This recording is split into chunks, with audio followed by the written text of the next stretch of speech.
NEET coaching లో number 1 Shri కోస్టెక్స్ medical academy వారి ఉగాది శుభాకాంక్షలు. ఆంధ్రప్రదేశ్ రాష్ట్ర సారథి శ్రీ నారా చంద్రబాబు నాయుడు గారు సభా ప్రాంగణంలోకి విచ్చేస్తూ ఉన్నారు. వారితో పాటు honourable deputy chief minister of Andhra Pradesh Shri Konidela Pawan Kalyan గారు కూడా సభా ప్రాంగణంలోకి అడుగు పెడుతూ ఉన్నారు. ఈ సారథులిద్దరికీ సాదరంగా స్వాగతం పలుకుతూ ఈరోజు నిజమైన పండగ.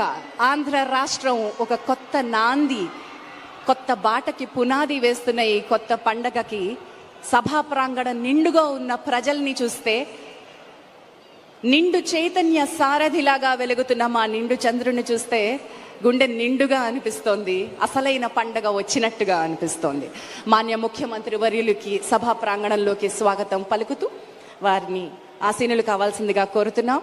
బంగారు కుటుంబంతో, మార్గదర్శితో కలిసి మా ముఖ్యమంత్రి వర్యులు Shri Chandrababu Naidu garu, honourable deputy CM Shri Pawan Kalyan garu కలిసి కూర్చోబోతున్నారు. ఇది అసమానతని దూరం చేయడం, ఇది పేదరిక నిర్మూలనకి మొట్టమొదటి అడుగు వేయడం. అంటే ఏంటంటే గుర్తించడం, గుర్తించి నువ్వు నేను ఒకటే రా, కలిసి నడు